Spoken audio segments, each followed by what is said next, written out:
nos hable esta tarde. Dios, te damos gracias porque nos permites estar esta tarde aquí en medio del pueblo, Señor, y queremos pedirte que la palabra de hoy sea para edificación de cada una de las vidas, Señor, que podamos entender el maravilloso plan de salvación que tienes para cada uno de nosotros, Padre. En el nombre de Cristo Jesús. Amén. Vamos a leer Romanos 5.1 y ya se pueden sentar. Romanos 5.1.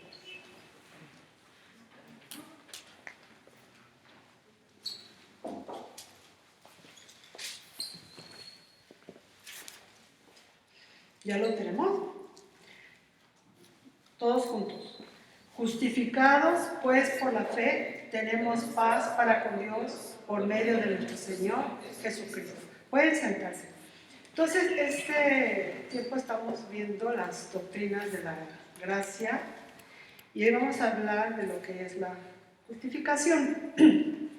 Me voy a introducir con la historia de un monje hace más de 500 años, tal vez 501 años o 502 años, la historia de un monje que vivía con la carga de ser un pecador.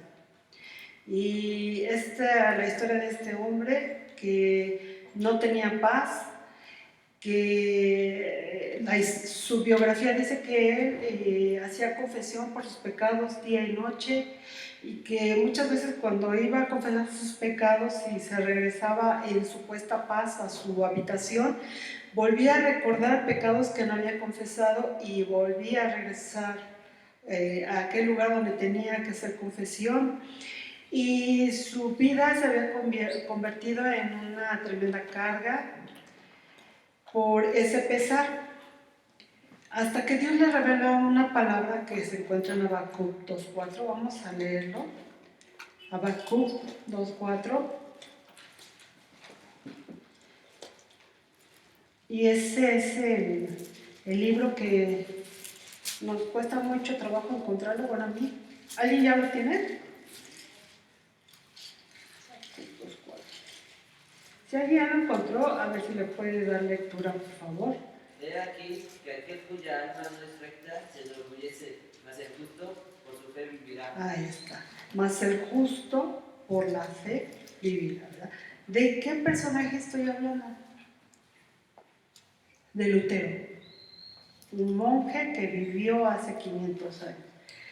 Un monje al cual Dios le habló en un tiempo muy oportuno de la historia universal para rescatar la doctrina apostólica que habla precisamente de la justificación, ¿verdad? Luego ahí en Romanos 1.17 el apóstol Pablo hace referencia a Habacuc y dice: porque en el Evangelio la justicia de Dios se revela por fe y para fe, como está escrito, a ver todos juntos, mas el justo por la fe vivirá, ¿verdad?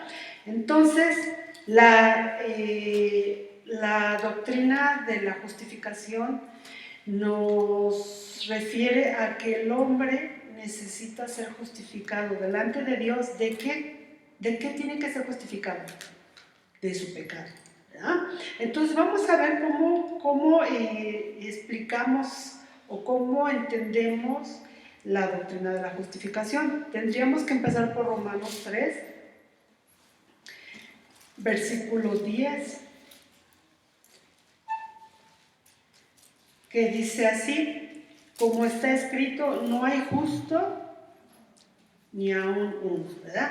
Ahí es donde comienza la doctrina, que Dios declara al hombre como género humano pecador, ¿verdad? Que no hay justo ni a uno, ni a uno. Habrá quien diga: yo no soy tan malo, yo hago buenas obras, y yo nada más digo mentiras, pero no soy asesino. O podemos buscar lo mejor de nuestras vidas para pretender que no somos tan malos, pero aún así la Escritura dice que encierra todo bajo pecado. Vamos a ver cómo dice Romanos 3.23. Dice: por cuanto todos pecaron, a ver, ¿cuál es la segunda parte?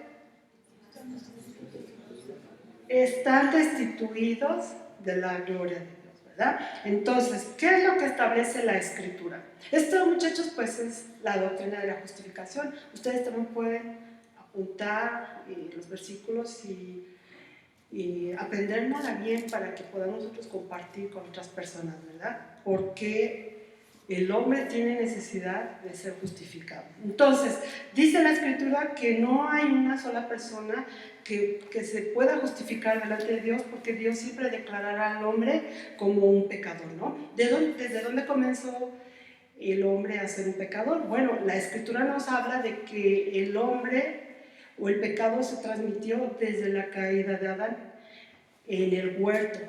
La historia de la humanidad ahí comienza con el fracaso del hombre para poder, ni siquiera poder obedecer una sola cosa que se le pidió a Adán. ¿Qué fue lo que se le pidió a Adán? Que no comiera ningún fruto, ¿verdad? Pero eso en realidad nos habla de una obediencia, ¿no? Lo que se le pidió era que obedeciera, que no se comiera un fruto. Y entonces viene la serpiente que habla con Eva, con la mujer, y la mujer invita a Adán, y entonces ahí en esa desobediencia comienza la caída del hombre.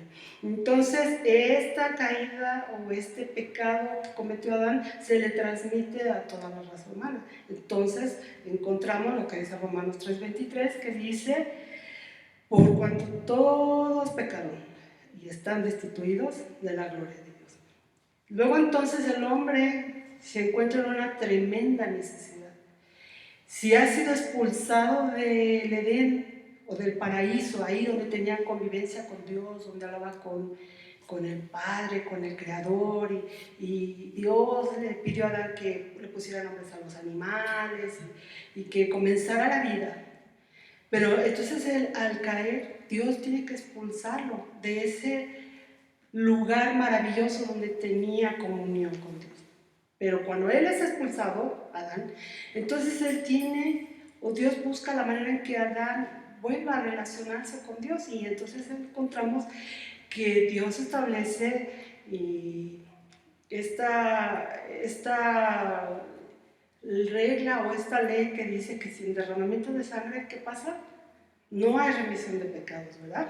Y ahí es donde comienza el ritual de traer un sacrificio para presentarlo delante de Dios. Si nosotros ya en casa podemos empezar a leer la historia desde Génesis, cómo realmente el hombre sí se acercaba a Dios, pero tenía que tener esta constante sacrificio de animales por causa de su pecado. Entonces ahí comienza la historia del fracaso humano por obedecer y ser íntegro delante de Dios. Entonces, a partir de ahí la Biblia nos dice que el hombre está separado delante de Dios. No hay nada que el hombre pueda hacer para acercarse a Dios por sus propios méritos. Es decir, que aunque tal vez hubiera épocas en la vida de Adán o de sus hijos que a lo mejor se portaban bien, ¿no?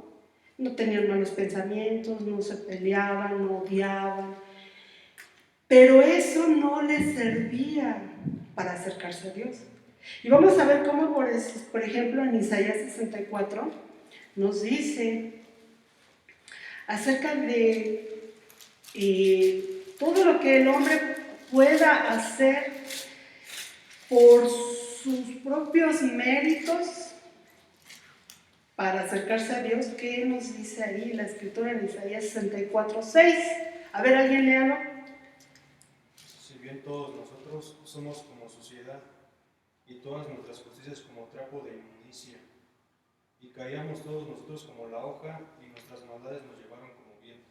Muchas gracias. Dice que todo lo bueno, o todo lo que pudiera ser como mérito para acercarse a Dios, realmente tiene que llegar a una conclusión Isaías, y dice que todo lo que él pudiera ser justo delante de Dios, en realidad son como trapos de inmundicia, ¿verdad? Es decir, que no hay nada que el hombre pueda hacer por sí mismo meritorio hacia su persona para acercarse a Dios. ¿Por qué? Porque entonces Dios tenía un plan de redención, que lo vimos hace 8 días, ¿se acuerdan que hablamos de la redención? Y ahora estamos hablando de la justificación. El plan de salvación no radicaba en la capacidad del hombre, sino el plan de salvación radica en la misericordia y gracia de Dios.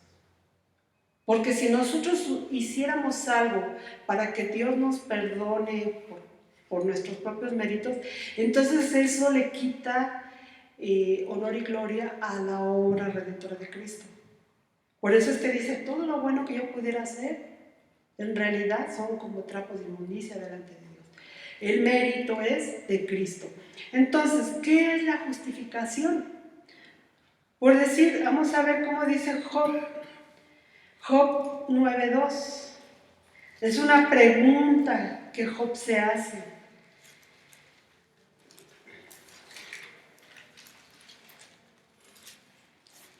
Dice, ciertamente yo sé que es así. ¿Y cómo se justificará el hombre con Dios? ¿Cómo? ¿Cómo nos justificaremos delante de Dios? Nosotros, los seres humanos, ¿verdad? Entonces, ¿qué es la justificación? La justificación es el acto mediante el cual Dios declara al pecador limpio o libre de pecado. Esa es la justificación. Dios es el que justifica, lo vamos a leer más adelante. No, por eso es que Pablo muchas veces dice, es que no es por tus obras, sino es un mérito de Cristo en la cruz. Y entonces encontramos que el acto de Dios ha sido declarándonos a cada uno de nosotros como justos, aunque no lo somos. Aunque no lo somos. Porque cuando nosotros venimos a Cristo, de todos modos, al comenzar nuestra vida cristiana, vamos a tener caídas, vamos a tener problemas con nuestra carnalidad, con nuestro carácter. Nos vamos a dar cuenta que seguimos siendo enojones, o que cuando llegan las tentaciones somos débiles ante las tentaciones y caemos.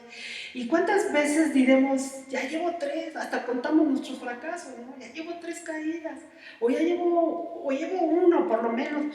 Pero la justicia de Dios nos sigue librando cada día de nuestras vidas, muchachos. Esa es lo que Dios ha declarado a favor de nosotros, que a pesar de que no somos perfectos y que aún nuestras mejores obras son como trapos de inmundicia delante de Dios, y que aún seguimos siendo débiles ante las tentaciones, Dios sigue declarando que somos justos delante de Él. Y entonces, a causa de la declaración de Dios, nosotros nos podemos acercar a Dios confiadamente, ¿verdad? Dice en Hebreos que vengamos y nos acercamos confiadamente al trono de la gloria de Dios. ¿Para alcanzar qué? ¿Se acuerdan? Oportuno socorro. Fíjense, a pesar de cómo somos y cuando reconocemos nuestras debilidades, Él nos invita. Ven, acércate. Y yo te voy a socorrer, te voy a ayudar, te voy a levantar, te voy a limpiar. ¿Por qué sucede esto, muchachos? Porque la justicia de Dios nos acompaña cada día de nuestras vidas. Pero ¿cómo esto tendrá un comienzo en la vida del ser humano? Sí, ¿verdad? Comienza cuando nosotros hemos recibido a Jesús en nuestra vida. Si nosotros solamente hemos escuchado el Evangelio, pero no hemos tomado la decisión de que Cristo venga y reine en nuestras vidas, pues no hemos comenzado en ese glorioso camino de la justificación. Y seguiremos siendo enemigos de Dios, como dice la Escritura, ¿verdad? Pero por eso Dios nos invita a que vengamos a Él y tomemos esta justificación que Dios la ofrece gratuitamente para todo aquel que se quiera acercar. Él nos invita a que la tomemos y nos apropiemos de Él. Y entonces, después que hacemos esta decisión, muchachos, ¿qué pasa en nuestras vidas? Pues que nos convertimos en hijos de Dios, que somos herederos y coherederos de la gracia de Dios, de sus promesas, que somos familia de Dios. Y hay una nueva historia en nuestras vidas, porque Él ha venido a nuestro corazón. Y como dice la Escritura, dice, todas las cosas viejas pasaron. He aquí todo es hecho nuevo. Es decir, que todo el historial de nuestras vidas de pecado ha sido borrado. Pero a partir de ese momento comenzamos una nueva historia en el Señor. Pero yo decía hace un momento, esta gracia, esta justificación nos acompaña cada día. ¿Por qué? Porque Dios ya sabe que nosotros seguramente fallaremos. Pero cuando nosotros vayamos, Él no nos va a aventar otra vez afuera del camino. No, ¿verdad? Porque Él toma nuestra vida una vez para siempre. Y esta doctrina de la gracia se antepone al legalismo. Porque el legalismo a veces hay una enseñanza que quiere que acompañe nuestras vidas, toda nuestra vida cristiana. Hiciste esto, necesitas portarte mejor, o necesitas dominar tu carne, o necesitas para que Dios te acepte, pero eso no es así, porque la justicia de Dios que se ha derramado a favor de cada uno de nosotros nos sigue acompañando todos los días de nuestra vida. Y entonces Dios no nos desecha, porque ya somos sus hijos. Ya somos parte de la familia de Dios. Entonces vamos a continuar. ¿Qué es la justificación? Es el acto mediante el cual Dios declara justo al pecador, aunque él no lo sea. Vamos a ver algunos versículos. Por decir, y digamos como si fuera el ABC, comenzando desde el principio 1, 2, 3. Comenzamos con Romanos 3:23, que dice, ustedes ya se lo saben. ¿Cómo dice Romanos 3:23? Lo acabamos de leer. Por cuanto todos pecaron, están destituidos de la gloria de Dios. Ahí está, así es como comienza, ¿verdad?, la enseñanza. Todos pecaron y todos entonces están destituidos de la gloria de Dios. Pero luego nos dice en 6:23, a ver qué nos dice en 6:23.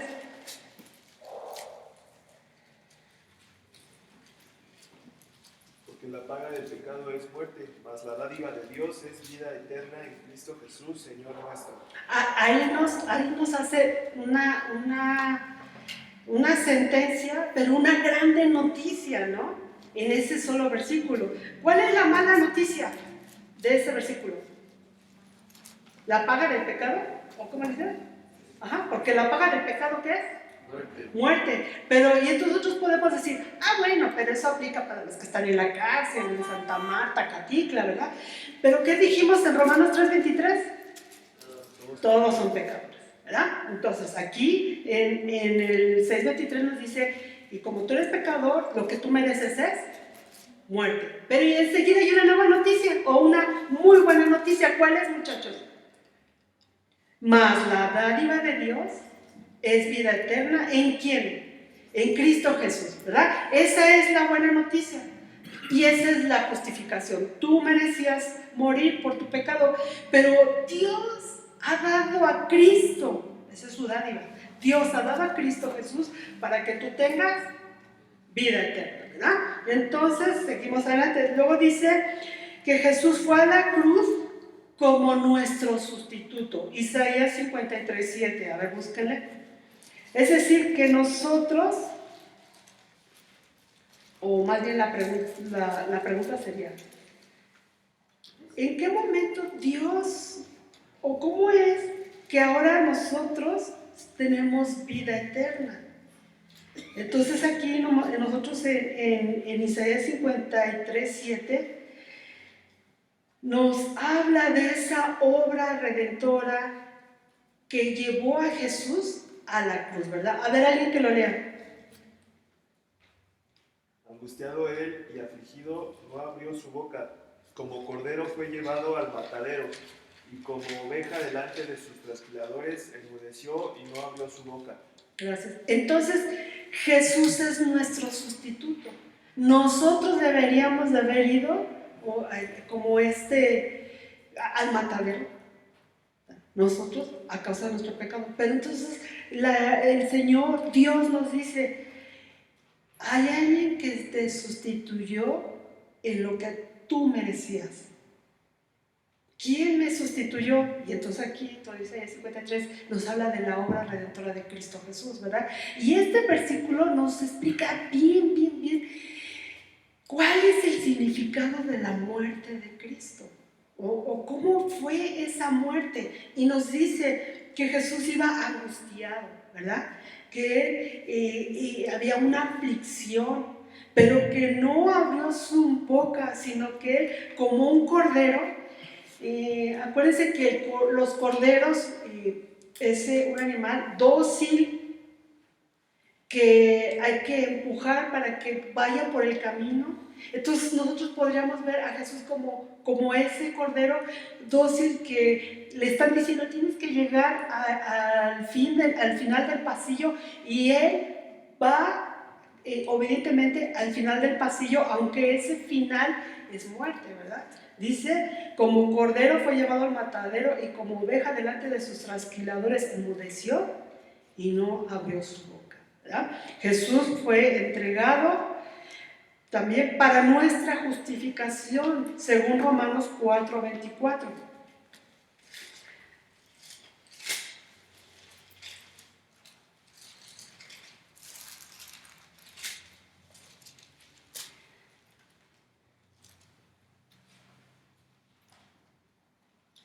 Dice, Romanos 25, perdón, dice, el cual, hablando de Cristo, fue entregado por nuestras transgresiones.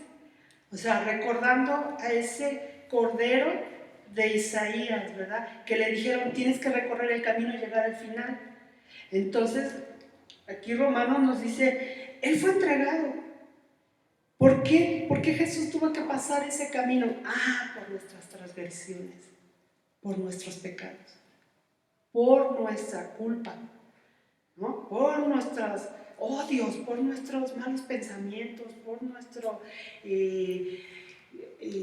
desamor, nuestra falta de búsqueda de Dios, por nuestra indiferencia, por querer vivir una vida alejada de Dios. O sea, por todo eso, Él, dice, fue entregado por nuestras transgresiones. Pero y entonces la obra completa termina ¿en qué, muchachos? En que Él resucitó, ¿verdad? Dice, y resucitado para nuestra justificación, ¿sí? Esa es la obra completa de Cristo. Luego vamos en Lucas, vamos todos a Lucas. Lucas 22.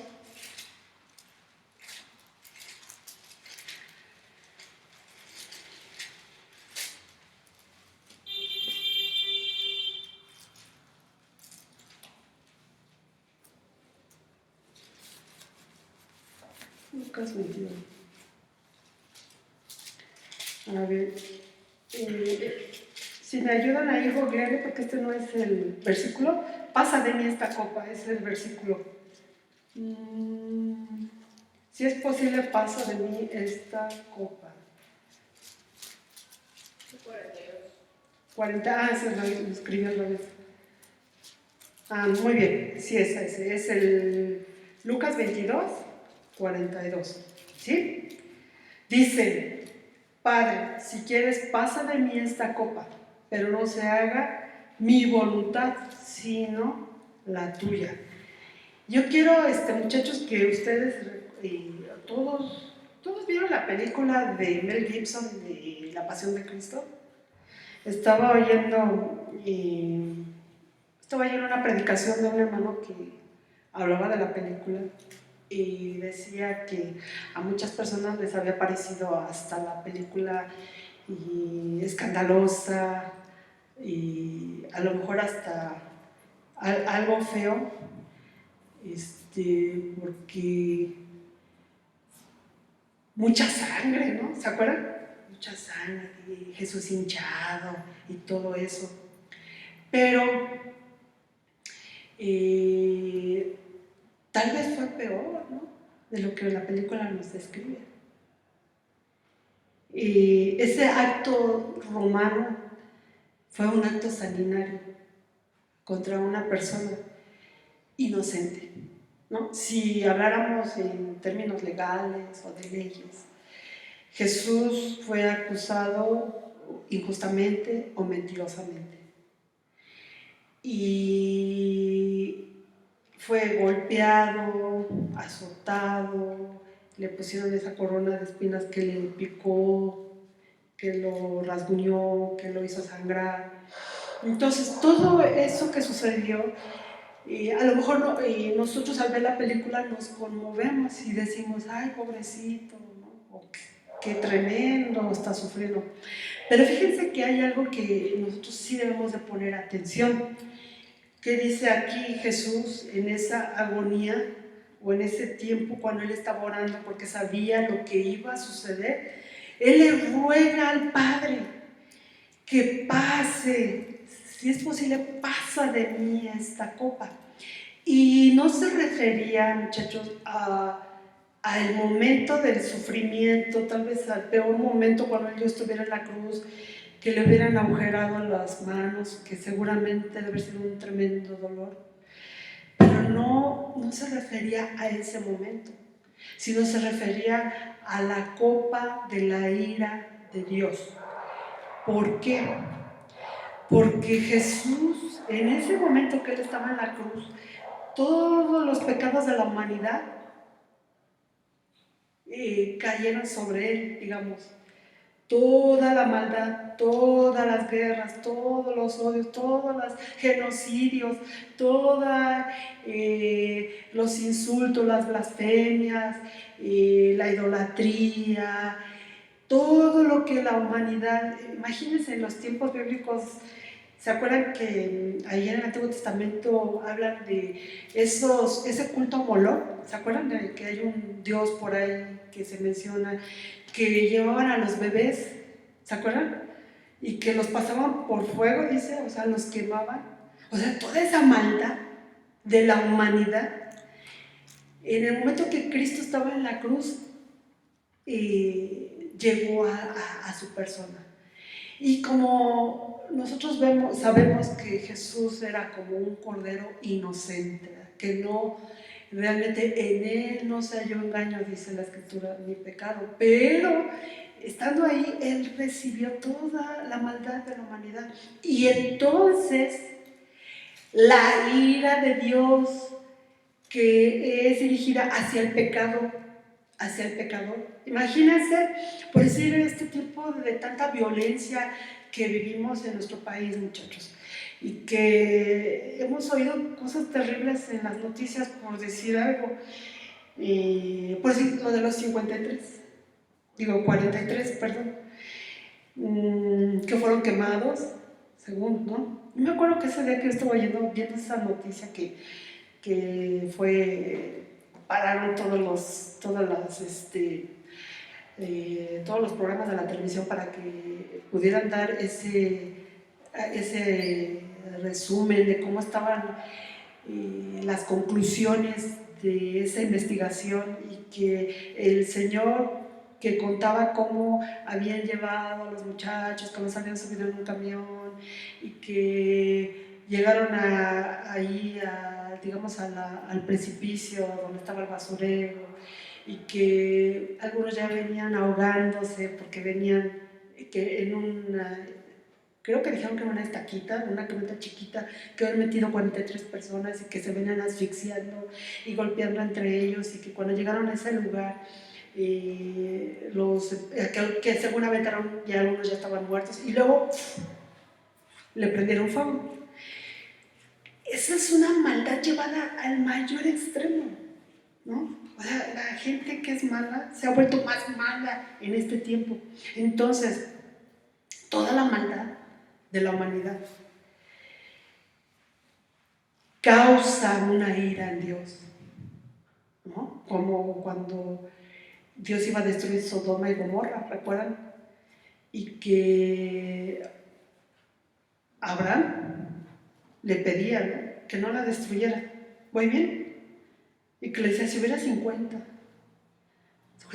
justos. Y decía, no, pues no hay. Si hubiera 40, sí, si hay 40, la vamos a perdonar. Y total que al final no había, o solamente uno, si acaso, que era el sobrino, ¿verdad? Pero Dios estaba dispuesto a destruir Sodoma y Gomorra por tanta maldad. O sea, la maldad y el pecado causa una ira en Dios, porque Dios no quiere Él ha dado la solución al pecado. Él tiene la solución al pecado y a la maldad del hombre, pero el hombre no se quiere acercar a Dios. Entonces hay una ira. Esa copa de la cual Jesús le está diciendo al Padre, si es posible que no pasa de mí esta copa, es decir, esa ira, porque él iba a experimentar la ira de Dios a causa del pecado de la humanidad. Entonces Jesús le está pidiendo que pase la copa, pero él sabía y estaba entendido de que era necesario que él pasara ese momento de la cruz. ¿Por qué, muchachos? Por la redención y la justificación de la humanidad. El justo por los injustos, para darnos vida. Y entonces él dice, sí, si es posible que la pases, pero si no, que se haga tu voluntad. Entonces, Jesús experimentó la ira de Dios a causa del pecado. Y esa era la parte medular de este sacrificio, de esta entrega, de esta pasión de Cristo y de Dios, porque Dios estaba entregando a su unigénito, a su Hijo amado, ¿verdad? Era un rescate de una humanidad perdida. Entonces Dios descargó su ira en la cruz. Y muchas veces nosotros tenemos que recordar por qué esta ira a causa del pecado. La Escritura nos dice que Dios es santo, ¿verdad? Que Él es santo. Y en su santidad Él no puede tolerar o soportar el pecado. Y entonces Jesús, cuando estaba en ese momento de la cruz, Él cargó con todo el pecado de la humanidad, y para librarnos a nosotros de la ira de Dios, y entonces podernos acercar a este Dios santo. Vamos a ver algunos versículos. Primera de Pedro 2:24.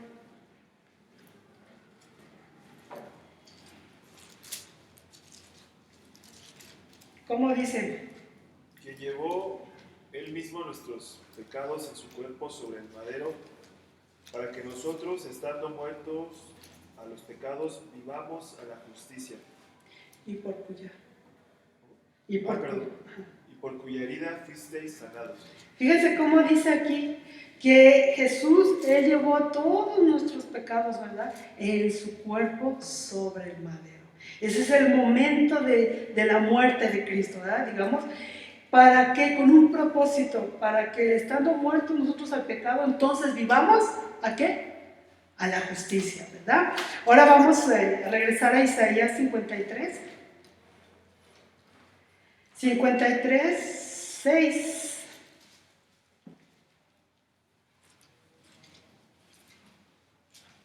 Todos nosotros nos descarriamos como ovejas, cada cual se apartó por su camino, mas Jehová cargó en él el pecado de nosotros, de todos nosotros. Gracias. Dice que Dios cargó el pecado de todos nosotros sobre su Hijo, ¿verdad? Entonces, de esta manera Dios aplicó su justicia en Jesús. Es decir, yo merecía morir por mi pecado, pero entonces hubo un sustituto. Jesús tomó mi lugar y Él murió en vez de morir yo.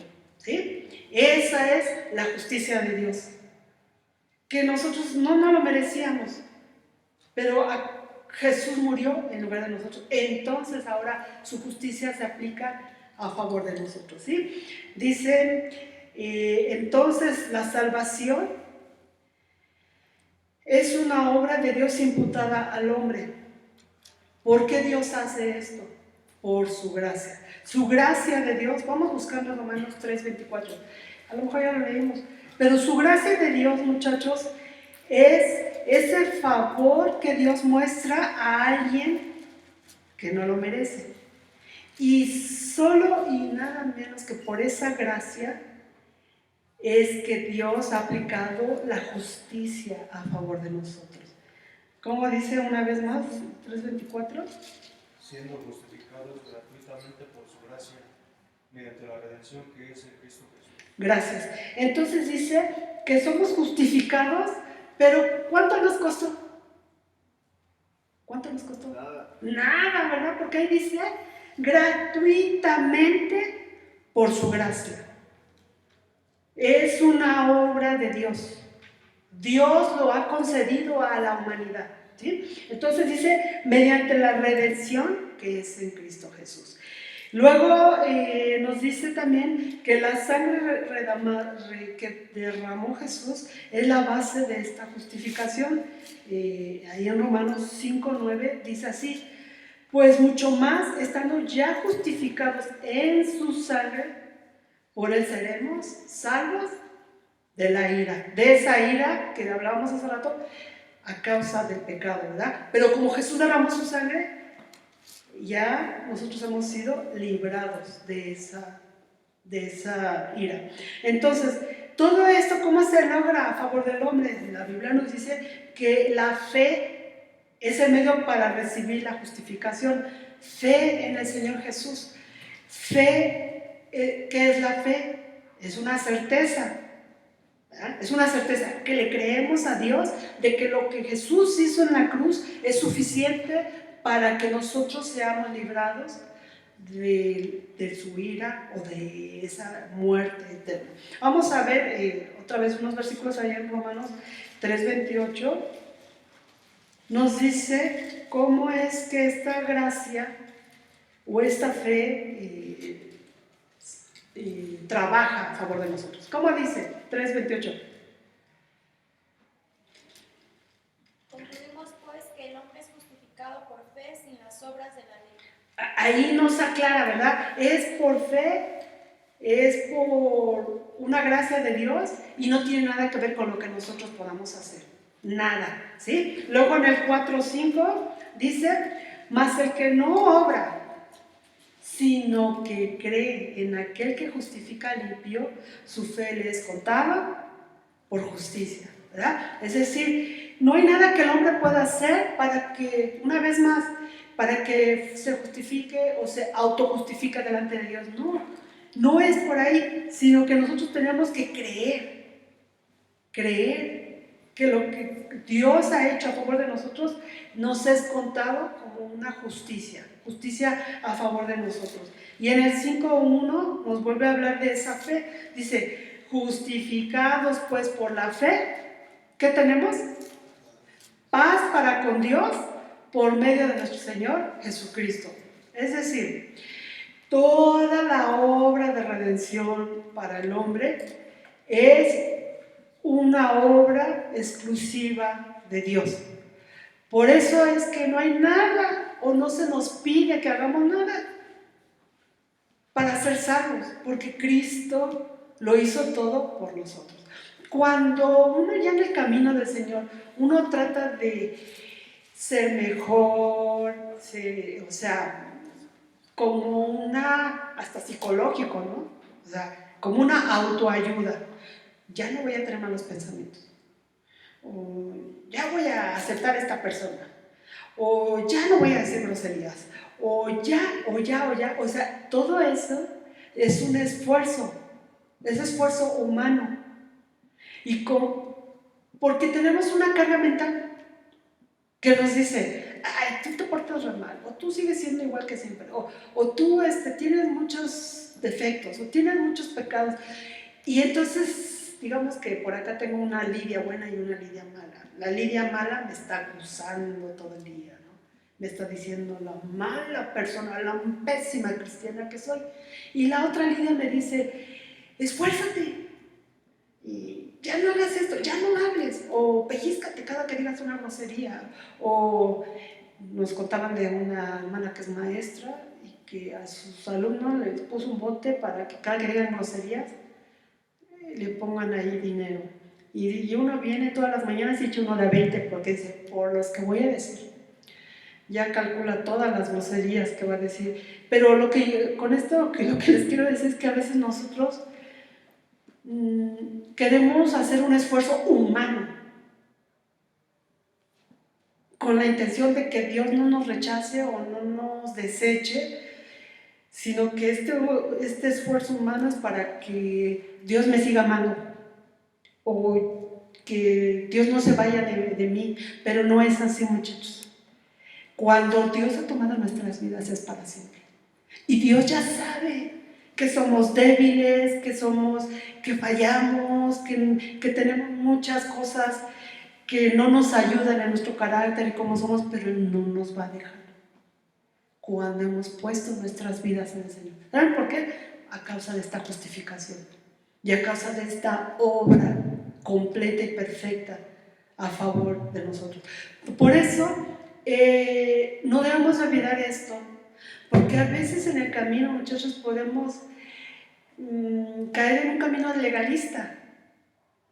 El legalismo dice, tienes que hacer, por decir, tienes que, digamos los hombres, tienes que andar con el cabello casquete corto, porque tú no puedes, Dios no te va a amar si andas con el cabello largo. O si tú, hay iglesias que no dejan entrar a las mujeres con pantalón. Y eso es legalismo. O sea, no tiene nada que ver cómo nos vestimos para ser salvos. Dios nos ha declarado salvos.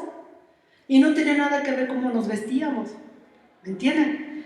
Y hay enseñanzas legalistas que nos quieren como condicionar. Había un hermano que decía, hay que creer y hay que obedecer. O sea, pero es como, tienes que hacer las dos cosas, porque crees pero no obedeces, entonces no eres. Y no es así, muchachos, eso no nos enseña la Escritura. La Escritura nos dice, trae tu vida a Cristo y Él te va a ayudar. Él va a cambiar tu vida, Él te va a transformar, Él te va a quitar los pensamientos malos, los pensamientos negativos, Él te va a decir cómo te tienes que vestir, Él te va a decir cómo tienes que cortarte el cabello, Él te va a decir y Él te va a ayudar y el Espíritu Santo te va a guiar. Y acércate más a Dios. Cuando nosotros le buscamos, su Espíritu Santo empieza a obrar en nuestra vida y Él nos empieza a conducir, muchachos, y oímos su voz y Él nos ayuda en nuestras debilidades. Dios mío, yo no puedo dejar de decir groserías, pero tú ayúdame, me incomoda, ya no quiero, sé que esto es malo, que está mal, ayúdame. ¿Y cuál es la diferencia? Antes decíamos muchas groserías y a veces ni cuenta nos daban, pero en Cristo el Espíritu Santo nos va guiando y nos va diciendo, está mal, esto está mal, esto está mal. Ven, te voy a ayudar, te voy a limpiar. Y no nos dice, aléjate, vete. No, dice, hijitos míos, si alguno hubiera pecado, abogado tenés para con el Padre. Es decir, hay una disposición de parte de Dios para todo el camino. Hay una provisión y nadie se debe de alejar ni desanimado, ni triste, ni avergonzado, ni derrotado. Porque Dios no nos desecha. Él quiere que si nos caemos, muchachos, nos levantemos y continuemos. Y que si vemos a alguien que se cae, Él nos va a decir, por tu hermano, levántalo y vayan juntos. Yo voy con ustedes. Y esa es la justificación. Gracias a Dios, ¿verdad? Entonces, para terminar, la pregunta es, ¿cuántos de aquí ya hemos acudido a esta justificación? ¿Cuántos tenemos esa paz y ese gozo? Y sabemos que el Señor ha encaminado nuestros pasos, que nuestras vidas están en sus manos y que estamos en el Señor y que no nos va a dejar ni nos va a abandonar, sino que Él es el recurso de Dios para nuestras vidas. Que queramos esta tarde que Él tome nuestras vidas y nos ayude. Habrá alguien que diga, oren por mí, para que Dios me siga ayudando. Oren por mí porque a veces me he sentido de esta manera. Oren por mí porque me siento caído y no me puedo levantar. Oren por mí porque tengo tantas luchas. Pero Dios está aquí, muchachos. El Padre Celestial que les ama, que no les ha abandonado, que no los ha dejado solos y que tiene grandes cosas para sus vidas. Vengamos a Él porque Él es bueno y Él es justo para recibirnos. ¿Alguien quiere que oremos por ustedes? Nada más levanten la mano y vamos a orar. Bueno, entonces de todos modos vamos a orar, ¿no? Y yo les voy a pedir que oren unos por los otros. ¿Qué les parece? Vamos a orar por el del junto, por decir, Yamil, Hugo, ven a orar por este joven de acá. Elio, ¿te dicen? Ándale. Él es Hugo y él va a orar por ti, y él es Yamil y va a orar por ti. ¿Cuál es tu nombre? Isaac. Allá Moy, allá atrás con este joven. Vamos a orar unos por otros, ¿no? ¿Cuál es tu nombre? Es el amigo de... es que Ya no lo reconocí por el cabello. ¿Cuál es tu nombre, amigo?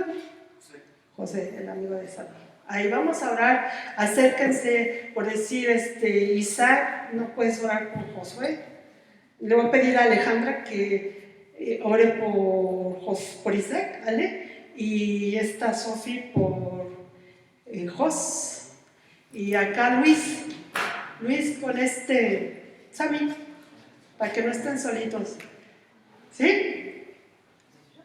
Tomen a su compañero y ¿qué vamos a orar? Vamos a pedirle a Dios que le ayude en sus luchas, en sus necesidades y que lo tome en sus manos. Padre Celestial, aquí estamos esta tarde delante de ti, Señor. Tú conoces cada vida, Padre, cada necesidad, Señor. Tú sabes cómo nos hemos sentido, si hemos tenido caídas, si nos hemos sentido fracasados, nos hemos sentido que no nos podemos levantar, que no nos podemos parar, Señor. Pero queremos poner nuestras vidas en tus manos, Padre, para que tú levantes y ayudes a cada uno de estos jóvenes, de estas señoritas, Señor. Tú eres nuestro recurso, Padre. Tú nos has declarado justos delante de ti, aunque no lo somos, Padre. Aunque en nuestra vida práctica tenemos derrotas, tenemos caídas, tenemos conflictos, Padre. Pero con todo eso tú nos has declarado justos delante de ti, Padre. Te agradecemos esa gracia tuya, Dios, y te pedimos que tu bendición sea para cada uno de tus hijos, Padre, que tú los tomes en tus manos y que tú los levantes, que tú los sanes, que tú mires el corazón que está triste, Señor, el que dice no puedo, el que dice me he alejado, pero que tú tomes cada vida esta tarde y que tú levantes, Señor, a tus hijos, Padre, que quites todo manto de angustia, Señor, todo manto de derrota, Padre, y que tú levantes las vidas, Dios. Te lo rogamos en el nombre de Cristo Jesús, Señor. Que tu poder se perfeccione, Dios, en cada vida, Dios. Gracias, gracias. Tú eres bueno, Señor. Tú eres bueno, Padre. Gracias. Aleluya. Gracias, Señor. Santo eres, Padre. Aleluya.